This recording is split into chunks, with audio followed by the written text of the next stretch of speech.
हमार आज के सनेश बा एगो नजर एकल दृष्टि। पिछला कुछ महीना से हमनी ये सीखत बानी की यीशु का सिखवले रहन।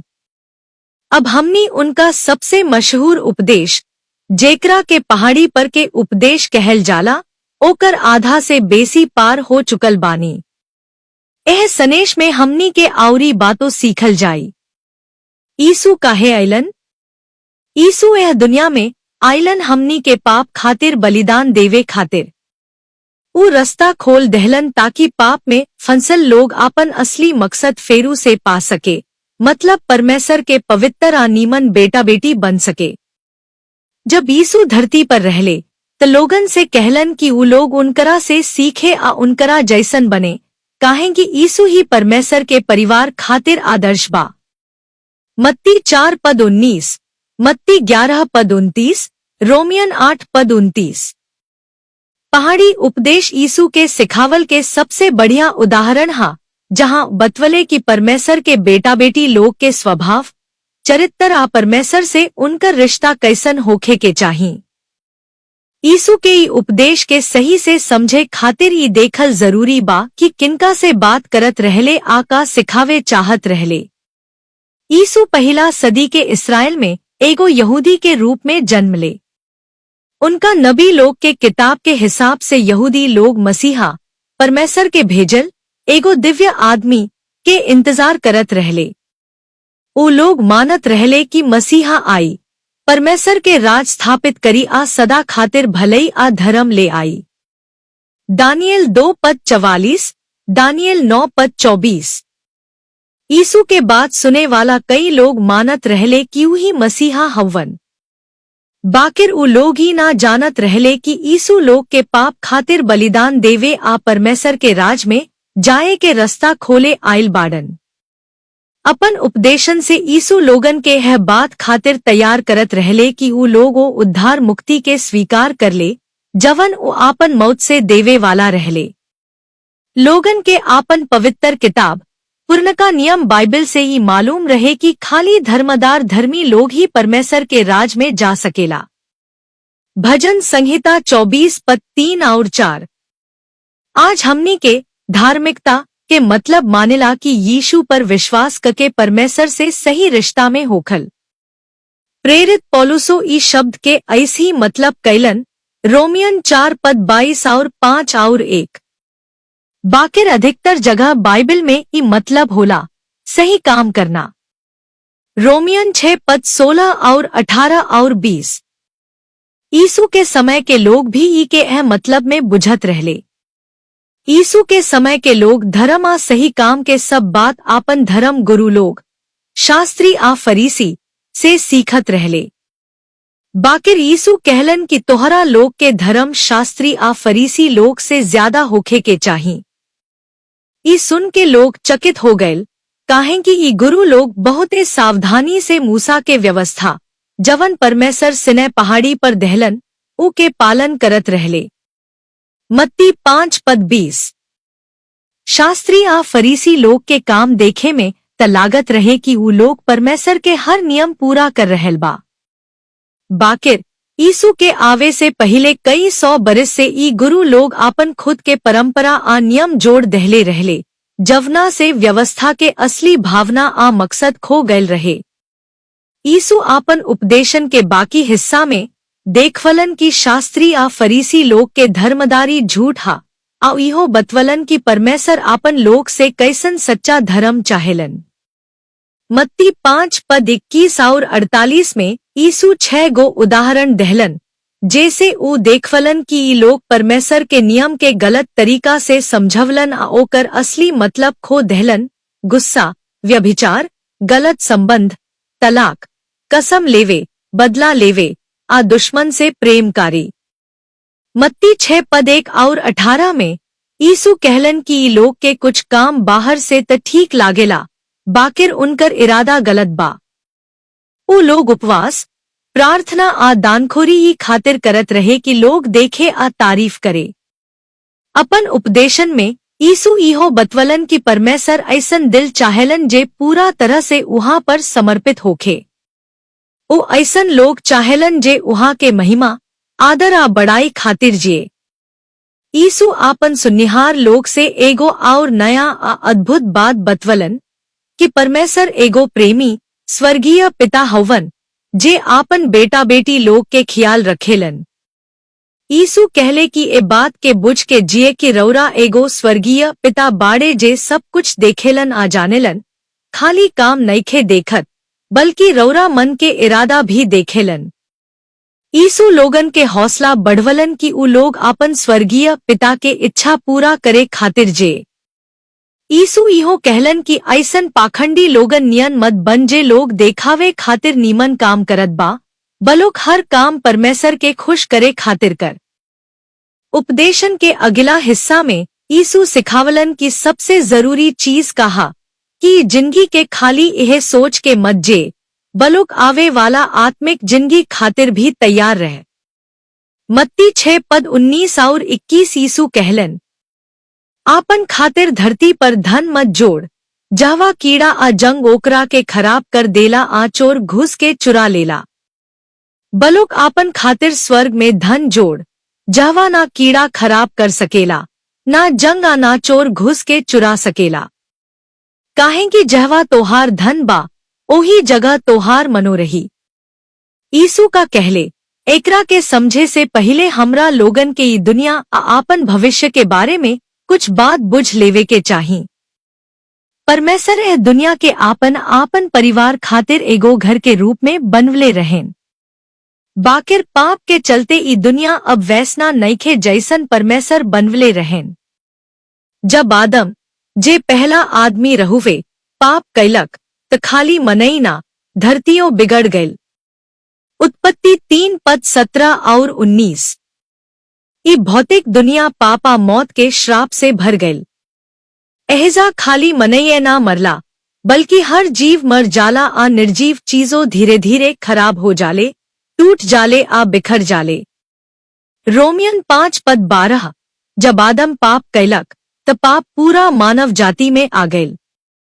ओकर पाप के चलते मौत पूरी दुनिया में फैल गईल आ सभे बूढ़ होके आमरे लागल, काहें कि सभे पाप कैले बा। जब यीशु दोबारा आइहें तो ऊ धरती से सब भ्रष्टता आ मौत के दूर कर देहें आ एकरा के परमेश्वर आ ओकर परिवार खातिर एगो अच्छा आ हमेशा रहे वाला घर बना देहें। बाइबल एकरा के नई धरती कहेला। अभी जे लोग स्वर्ग में बा लोग, ऊ लोग एक दिन आपन देह के साथ फेरू मिल जाई, कब्र से उठ जाई आ हमेशा खातिर प्रभु के संग धरती पर रही। ई एगो बड़ा विषय बा जवना पर और बढ़िया से फुर्सत में बात करब। देख, ई दुनिया जे हाल में बा ऊ हमरा लोगन के असली घर नइखे। अभी त हमनी यह दुनिया से बस गुजर रहल बानी जा, यात्री बनी के आपन पिता के राज्य स्वर्ग के राज्य के और बढ़त बानी जा जे एक दिन धरती पर आई। पहला कुरिन्थियन 7:31, पहला पत्रस 2:11। ई जिंदगी अस्थाई बा आ बहुत छोट बा, आएहेजा कुछ हो हमेशा खातिर ना टिकेला। एह दुनिया में कीड़ा आ जंग चीज के खराब कर देला, आ चोर घुस के चुरा लेला। दुनियादारी के चीज खराब हो जाले, टूट जाले, आ चोरी हो सकेला। बाकिर यीशु आपन सुन्निहार से कहलन कि स्वर्ग के खजाना हमेशा सुरक्षित रहेला। खजाना के मतलब खाली पैसा या संपत्ति ना होला।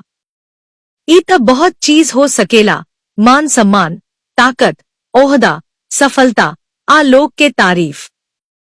खजाना हा जवन रवा खातिर सबसे ज्यादा जरूरी बा।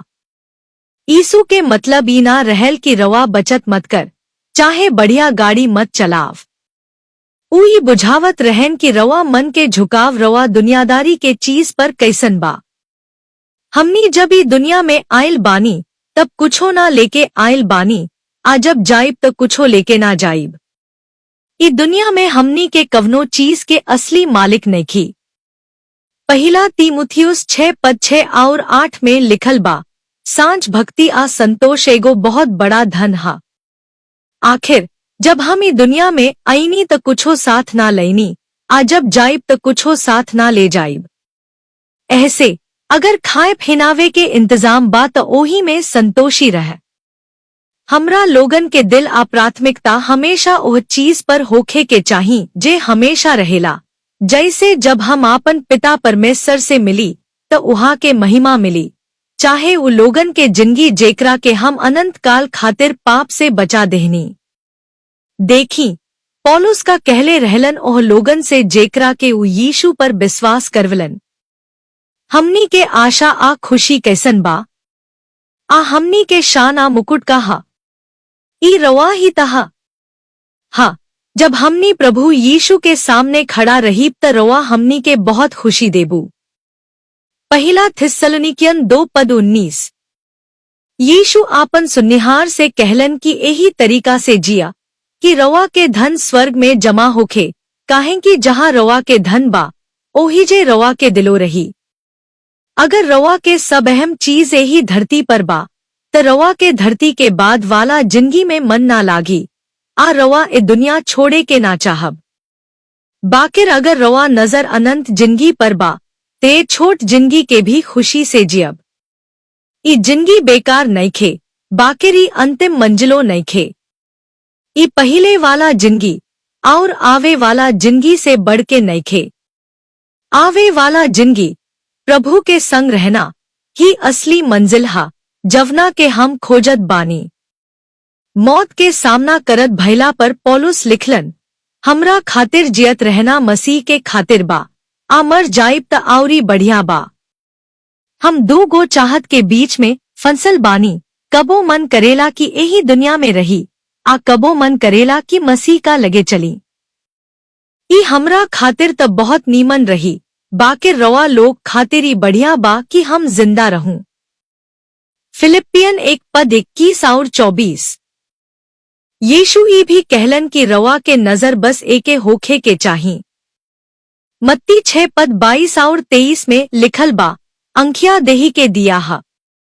अगर रवा के अंखिया ठीक बा त रवा के पूरा देह रोशनी से भर जाई। बाकिर अगर रवा के अंखिया खराब बा त रवा के पूरा देह अंधकार से भर जाई। अगर रवा भीतर के रोशनी भी अंधकार बन जाव तो अंधकार कैसन भारी हुई। एके अंक से मतलब बा सीधा साफ नियत आ नजर। यह मतलब के कि आदमी जवन पूरा मन से स्वर्ग के राज आवे वाला जिंदगी पर नजर टिकवले बा, आ ओकर मकसद परमेश्वर के प्रसन्न करे के बा। रवा के याद होई कि यीशु आपन उपदेश के शुरू में कहले रहले, धन्य बा उ लोग जवन दिल से शुद्ध बा, काहे कि उ लोग परमेश्वर के देखी। मत्ती 5:8। एहजा शुद्ध के मतलब बा मिलावट से मुक्त, बुरी इच्छन से आजाद। अगर रवा के नजर दृष्टि एके बा, मतलब रवा के मकसद एके बा, स्वर्ग में धन जोड़े के, चाहे अपना पिता के महिमा खातिर जिए के, तब रवा रोशनी से भर जइबू, परमेश्वर के रोशनी से। बाकिर अगर रवा के दुष्टि खराब बा, ए दुनिया के महिमा आ लोगन के तारीफ पर लागल बा, परमेश्वर पर ना, तब रवा अंधकार से भर जइबू, चाहे रवा के लागे की रोशनी हा। यहूदी धार्मिक अगुवन के पासों यही तरह के झूठा रोशनी रहुवे। हम सही नजरिया दृष्टि के साथ कैसे जी सकीले? का एकर मतलब ई बा कि जबो चर्च खुले त हर बेर ओहिजा जाए के चाही? या एकर मतलब ई बा कि रवा के आपन सेवा आ बुलावा खोजे के चाही ताकि रवा आपन मंजिल पूरा कर सको? ना, ई सब बातन आज के जमाना 20वीं सदी के पश्चिमी सोच हा, जेकरा मसीहियत पर जबरदस्ती थोपल गयल बा। यीशु कभियो ऐसन ना कहलन, ना ही पौलुस आ ना लोग जवन यीशु का साथे चलल आ ओकरा से बतियल। स्वर्ग में खजाना जोड़ल आ एगो सही नजरिया राखल, ई रवा के आखिरी मकसद आ चाह से जुड़ल बा। परमेश्वर ऐसन बेटा बेटी चाहेलन जे पूरा मन से ओकरा प्रति समर्पित होकसु, जिनकर मकसद बस ओकरा के खुश करे के होखे। यीशु अपन लोग से कहलन कि उ लोग अपन मर्जी से मुंह मोड़ ले, मतलब जब रवा के इच्छा परमेश्वर के इच्छा से टकराए त आपन खुशी छोड़ के परमेश्वर के खुशी में आपन खुशी खोजल। मत्ती 16:24। पौलुस लिखलन, यीशु सबके खातिर आपन जान देलन, ताकि जे लोग उ नय का अनंत जिंदगी पवले बा उ अब खुद के खुश करेला ना जिए बल्कि मसीह के प्रसन्न करेला जिए, जेकरा खातिर आपन जान देलन आ मरे से जी उठलन। दूसरा कुरिन्थियन 5:15। ई बात के सही से समझेला हमरा लोग के आपन अंतिम मकसद लम्हर चाह आ नजदीकी मकसद तुरंते के चाह के बीच के फर्क समझे के पड़ी। एगो उदाहरण देखी, अगर हमार आखिरी मकसद अंतिम उद्देश्य एगो बढ़िया शिक्षक बने के बा त हमार छोट छोट काम नजदीकी मकसद भी उहे मकसद के और बड़ी। हम स्कूल में मन लगा के पढ़ब, फिर कॉलेज जाई ताकि शिक्षक बने के तैयारी कर सकी, फिर कोनो स्कूल में नौकरी खातिर दरखास्त देब। जवन दिन नौकरी मिल जाई रोज स्कूल जाई आप पूरी मेहनत से बढ़िया काम करी। ठीक वही तरीका से अगर हमार आखिरी मकसद हर चीज में परमेश्वर के खुश करी तो ये सोच हमार रोज रोज के योजना आ काम में भी दिखी, यहाँ तक कि आम काम में भी। देखी, पौलुस गुलाम लोग से का कहलन, अपने मालिक लोग के हर बात में मानी। खाली ओही बेरा नहीं जब वो देखत होकसू, बल्कि हर बेरा उनकरा खुश करे के कोशिश करी। प्रभु के डर से मन से आज्ञाकारी रही। जे काम करी खुशी खुशी आ मन लगा के करी, ऐसन के लोग खातिर नहीं बल्कि प्रभु खातिर कर रहल बानी। याद रखी कि प्रभु रवा के इनाम दिहे आ असली मालिक जेकरा रवा सेवा देतानी वो मसीह हा। कुलुस्सियन 3:22 और 24। अगर रवा के आखिरी मकसद आपन स्वर्ग के पिता के खुश करी तई रवा के रोज रोज के जिंदगी पर असर करी। रवा कैसन सोचतानी, बोलतानी आ करतानी। आ रवा ई सोच के जीप की परमेश्वर सब देखत आ जानत बा। देखी, पौलुस मूर्ति पर चढ़ावल बलि के संदर्भ में का कहलन, जवन कुछ खाई पियई चाहे जवन कुछ करी सब कुछ परमेश्वर के महिमा खातिर करी। पहला कुरिन्थियन 10:31। पौलुस के मतलब ही रहल कि रवा के हमेशा ये सोचल चाही कि रवा के आजादी जैसे कि कुछ खाए के भी दूसर लोग पर का असर डाली। अगर रवा के आखिरी मकसद परमेश्वर के खुश करी हाँ तो रवा खाना जैसन छोट बातों ई सोच के करब कि अगर रवा के काम से कोनो के नुकसान हुई तो परमेश्वर खुश ना हुए हैं। यीशु कहलन कि अगर रवा के आँख यानी दृष्टि एगो होखो तो रवा के पूरा देह रोशनी से भर जाई। मतलब अगर रवा के आखिरी मकसद परमेश्वर के खुश करी हाँ तो रवा के रोज रोज के कामों परमेश्वर के खुश करी। यीशु लोगन से कहलन, कोई आदमी दू गो मालिकन के सेवा ना कर सकेला। वो एगो से बैर करी आ दूसर से प्यार करी, चाहे एगो से जुड़ल रही आ दूसर के तुच्छ मानी। रवा परमेश्वर आ धन दोनों के सेवा ना कर सकी। मत्ती 6:24। यीशु ये समझावत रहले कि एगो नजरिया एके मकसद कैसन जरूरी बा। अगर नजरिया एक ना होई तो रवा के निष्ठा भरोसा परमेश्वर आ दूसर चीजन जैसे कि पैसा के ताकत में बंट जाई। यहाँ धन के मतलब हर तरह के संपत्ति आ कमाई से। यहाँ तुच्छ माने के मतलब बा ओकरा से कम प्रेम कैल।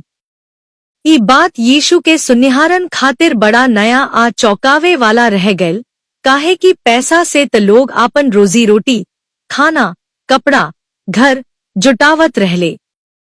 लोग सोचल होई अगर हम पैसा के सेवा ना करी, अगर धरती पर धन जमा ना करी त हम जियब कैसे।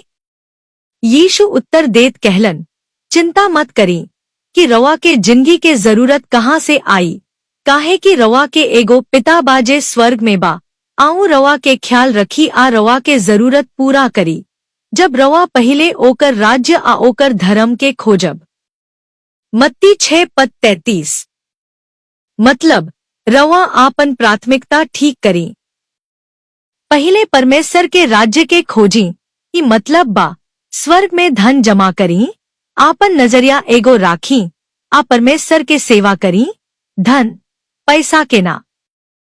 सवाल ई बा रवा जिंदगी के आखिरी मकसद का बा। याद करी यीशु अभी अभी लोगन के सिखवले रहले की प्रार्थना करी परमेश्वर के लगे ऊ के संतान के रूप में जाई एह आदर के साथ कि ऊ पवित्र बाड़न। सबसे पहले ई चाही कि ओकर राज्य आए या ओकर इच्छा धरती पा ओही तरह पूरा हो जैसन स्वर्ग में होला। तब बापन रोज के रोटी मांगी। मत्ती 6:9-13। धन के ना बल्कि परमेश्वर के सेवा करे के संदर्भ में यीशु कहलन, एही से हम रवा से कहतानी आपन जिंदगी के चिंता मत करी कि का खाइब का पीब आ न त आपन देह खातिर की का पहिरी। का जिंदगी खाना पियाना से आ देह कपड़ा से नीक ना हा। आसमान के चिड़ैयन के देखी ना ओ बीज बोवेली ना फसल काटेली ना गोदाम में जमा करेली तबहू रवा के स्वर्गीय पिता उनका के खियावेला। मत्ती 6:25-26। यीशु के मतलब ही रहल की परमेश्वर रवा के जे जिंदगी आ देह दहलन जेकर रवा चिंता कर रहल बानी उहे सब कुछ त दहलन। अगर उहे रवा के जिंदगी दहलन तका उ रवा के ओह जिंदगी के बनवले रखे खातिर जरूरी चीजन ना दीही।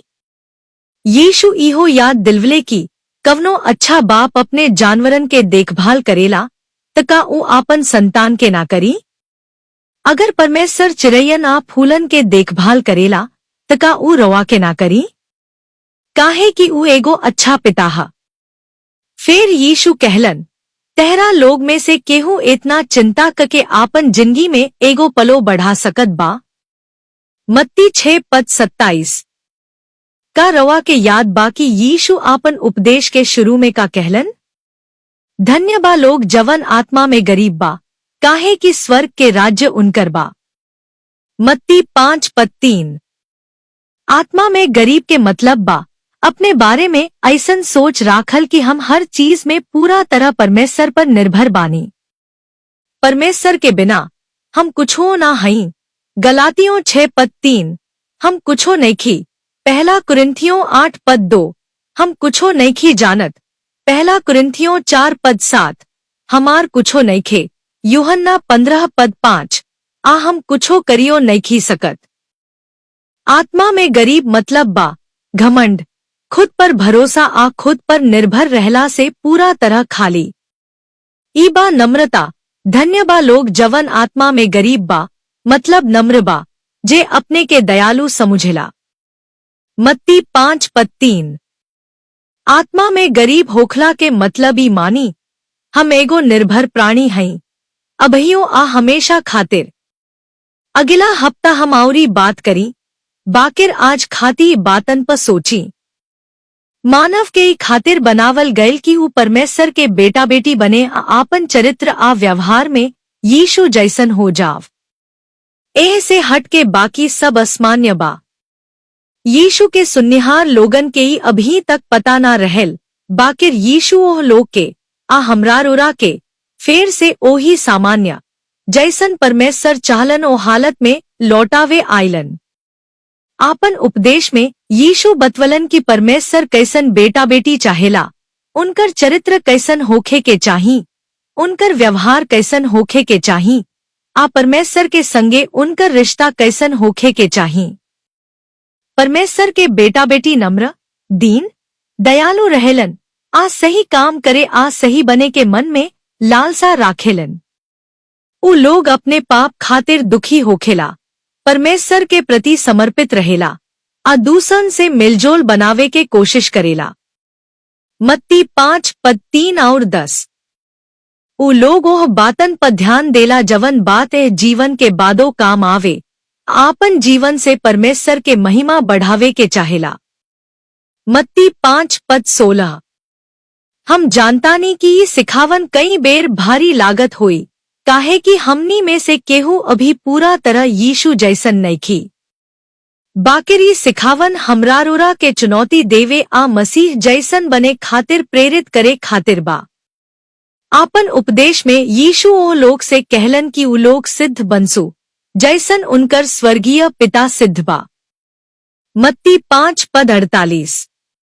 याद राखी सिद्ध होखे के मतलब ई ना ह कि रौरा से अब गलती ना हुई। सिद्धता के मतलब बा रौरा के अंतिम उद्देश्य का रौरा जीवन के उद्देश्य ई बा कि अपने के नकार के परमेश्वर के प्रशंसा आ मंजूरी खातिर जियल जाए। अगर हा तो रौरा दिल सिद्ध बा, चाहे अभी रौरा छोट छोट बातन में उद्देश्य पूरा तरह से ना झलकत होखो। अगर परमेश्वर ही रौरा धन खजाना हा, अगर ओकरे के खोजल आ ओकरे के प्रसन्न करल रौरा लक्ष्य बा, त रौरा चाह इच्छा रौरा छोट छोट काम धीरे धीरे स्वर्ग के बातन के ओर मुड़ जाई। प्रभु सबके आशीष दी। आमीन।